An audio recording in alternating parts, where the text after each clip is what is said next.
Chapter 2. What Lucy Found There. "Good evening," said Lucy, but the fawn was so busy picking up its parcels that at first it did not reply. When it had finished, it made her a little bow. "Good evening, good evening," said the fawn. "Excuse me, I don't want to be inquisitive, but should I be right in thinking that you are a daughter of Eve?"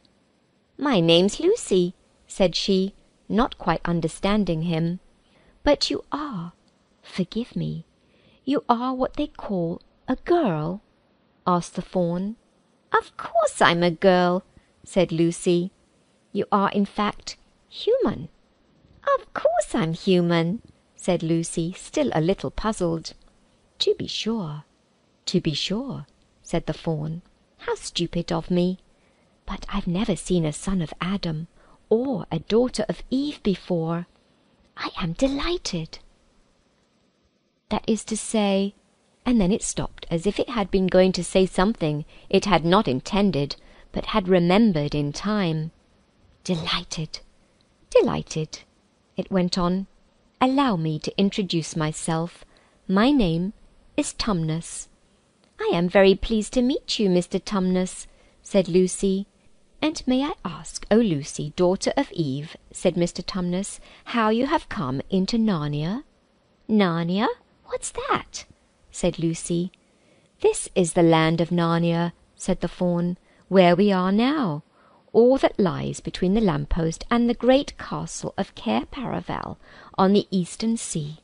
And you have come from the wild woods of the west?" I got in through the wardrobe in this spare room," said Lucy. "Ah," said Mr. Tumnus in a rather melancholy voice, "if only I had worked harder at geography when I was a little fawn, I should no doubt know all about those strange countries. It is too late now." "But they aren't countries at all," said Lucy, almost laughing. "It's only just back there. At least, I'm not sure. It is summer there." "Meanwhile," said Mr. Tumnus, "it is winter in Narnia, and has been for ever so long, and we shall both catch cold if we stand here talking in the snow. Daughter of Eve, from the far land of Spare where eternal summer reigns around the bright city of Wardrobe, how would it be if you came and had tea with me?" "Thank you very much, Mr. Tumnus," said Lucy, "but I was wondering whether I ought to be getting back." "It's only just round the corner," said the fawn, "and there'll be a roaring fire, and toast, and sardines, and cake." "Well, it's very kind of you," said Lucy, "but I shan't be able to stay long." "If you will take my arm, daughter of Eve," said Mr. Tumnus, "I shall be able to hold the umbrella over both of us. That's the way. Now, off we go." And so Lucy found herself walking through the wood arm in arm with this strange creature, as if they had known one another all their lives.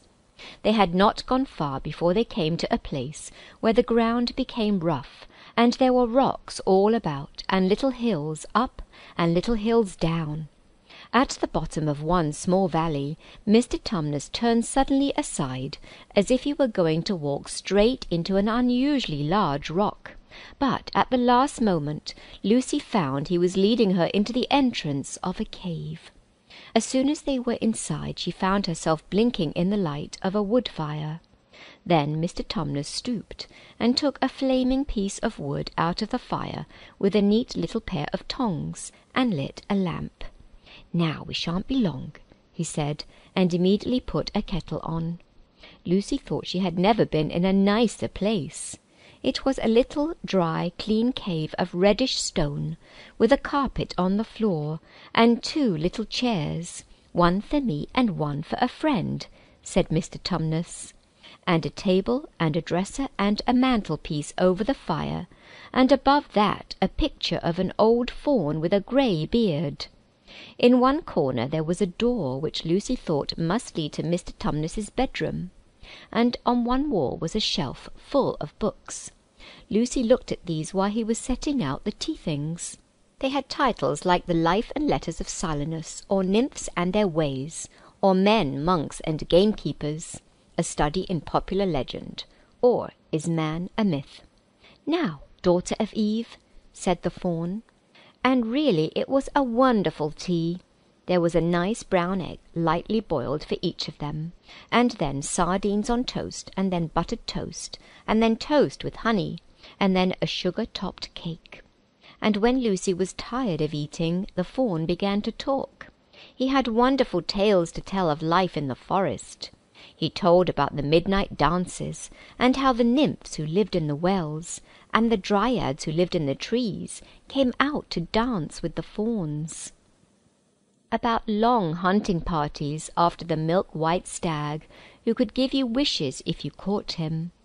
About feasting and treasure-seeking with the wild red dwarfs in deep mines and caverns far beneath the forest floor. And then about summer when the woods were green, and old Silenus on his fat donkey would come to visit them, and sometimes Bacchus himself. And then the streams would run with wine instead of water, and the whole forest would give itself up to jollification for weeks on end. Not that it isn't always winter now, he added gloomily. Then, to cheer himself up, he took out from its case on the dresser a strange little flute that looked as if it were made of straw, and began to play. And the tune he played made Lucy want to cry and laugh and dance and go to sleep all at the same time. It must have been hours later when she shook herself and said, "Oh, Mr. Tumnus, I'm so sorry to stop you, and I do love that tune, but really I must go home. I only meant to stay for a few minutes." "It's no good now, you know," said the fawn, laying down its flute and shaking its head at her very sorrowfully. "No good?" said Lucy, jumping up and feeling rather frightened. "What do you mean? I've got to go home at once. The others will be wondering what has happened to me." But a moment later she asked, "Mr. Tumnus, whatever is the matter?" For the fawn's brown eyes had filled with tears, and then the tears began trickling down its cheeks, and soon they were running off the end of its nose, and at last it covered its face with its hands and began to howl. "Mr. Tumnus! Mr. Tumnus!" said Lucy in great distress. "Don't! Don't! What is the matter? Aren't you well? Dear Mr. Tumnus, do tell me what is wrong." But the fawn continued sobbing as if its heart would break. And even when Lucy went over and put her arms round him and lent him her handkerchief, he did not stop. He merely took the handkerchief and kept on using it, wringing it out with both hands whenever it got too wet to be any more use, so that presently Lucy was standing in a damp patch. "Mr. Tumnus," bawled Lucy in his ear, shaking him, "do stop! Stop it at once! You ought to be ashamed of yourself, a great big fawn like you. What on earth are you crying about?" "Oh, oh, oh!" sobbed Mr. Tumnus. "I'm crying because I'm such a bad fawn." "I don't think you're a bad fawn at all," said Lucy. "I think you're a very good fawn. You are the nicest fawn I've ever met." "Oh, oh, you wouldn't say that if you knew," replied Mr. Tumnus between his sobs. "No, I'm a bad fawn. I don't suppose there ever was a worse fawn since the beginning of the world." "But what have you done?" asked Lucy. "My old father now," said Mr. Tumnus, "that's his picture over the mantelpiece. He would never have done a thing like this." "A thing like what?" said Lucy. "Like what I've done," said the fawn. "Taken service under the White Witch. That's what I am. I'm in the pay of the White Witch." "The White Witch? Who is she?" "Why, it is she that has got all Narnia under her thumb. It's she that makes it always winter, and never Christmas. Think of that." "How awful!" said Lucy. "But what does she pay you for?" "That's the worst of it," said Mr. Tumnus with a deep groan. "I'm a kidnapper for her. That's what I am. Look at me, daughter of Eve. Would you believe that I'm the sort of fawn to meet a poor, innocent child in the wood, one that had never done me any harm, and pretend to be friendly with it, and invite it home to my cave, all for the sake of lulling it asleep, and then handing it over to the White Witch?"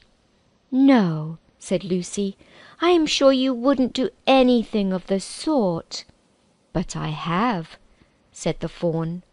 "Well," said Lucy rather slowly, for she wanted to be truthful, and yet not be too hard on him. "Well, that was pretty bad, but you're so sorry for it that I'm sure you will never do it again." "Daughter of Eve, don't you understand?" said the fawn. "It isn't something I have done. I'm doing it now, this very moment." "What do you mean?" cried Lucy, turning very white. "You are the child," said Tumnus. "I had orders from the White Witch that if ever I saw a son of Adam or a daughter of Eve in the wood, I was to catch them and hand them over to her. And you are the first I ever met. And I pretended to be your friend and asked you to tea, and all the time I've been meaning to wait till you were asleep and then go and tell her." "Oh, but you won't, Mr. Tumnus," said Lucy. "You won't, will you? Indeed you really mustn't." "And if I don't," said he, beginning to cry again, "she's sure to find out, and she'll have my tail cut off, and my horns sawn off, and my beard plucked out, and she'll wave her wand over my beautiful cloven hoofs, and turn them into horrid solid hoofs like a wretched horse's. And if she is extra and specially angry, she'll turn me into stone, and I shall be only a statue of a fawn in her horrible house, until the 4 thrones at Cair Paravel are filled, and goodness knows when that will happen, or whether it will ever happen at all." "I'm very sorry, Mr. Tumnus," said Lucy, "but please let me go home." "Of course I will," said the fawn. "Of course I've got to. I see that now. I hadn't known what humans were like before I met you. Of course I can't give you up to the witch, not now that I know you. But we must be off at once. I'll see you back to the lamp-post. I suppose you can find your own way from there back to Spare and Wardrobe." "I'm sure I can," said Lucy. "We must go as quietly as we can," said Mr. Tumnus. "The whole wood is full of her spies. Even some of the trees are on her side." They both got up and left the tea things on the table, and Mr. Tumnus once more put up his umbrella and gave Lucy his arm. And they went out into the snow. The journey back was not at all like the journey to the fawn's cave. They stole along as quickly as they could, without speaking a word. And Mr. Tumnus kept to the darkest places. Lucy was relieved when they reached the lamp-post again. "Do you know your way from here, daughter of Eve?" said Tumnus. Lucy looked very hard between the trees, and could just see in the distance a patch of light that looked like daylight. "Yes," she said, "I can see the wardrobe door." "Then be off home as quick as you can," said the fawn. "And can you ever forgive me for what I meant to do?" "Why, of course I can," said Lucy, shaking him heartily by the hand. "And I do hope you won't get into dreadful trouble on my account." "Farewell, daughter of Eve," said he. "Perhaps I may keep the handkerchief?" "Rather," said Lucy, and then ran toward the far-off patch of daylight as quickly as her legs would carry her. And presently, instead of rough branches brushing past her, she felt coats, and instead of crunching snow under her feet, she felt wooden boards, and all at once she found herself jumping out of the wardrobe into the same empty room from which the whole adventure had started. She shut the wardrobe door tightly behind her and looked around, panting for breath. It was still raining, and she could hear the voices of the others in the passage. "I'm here!" she shouted. "I'm here!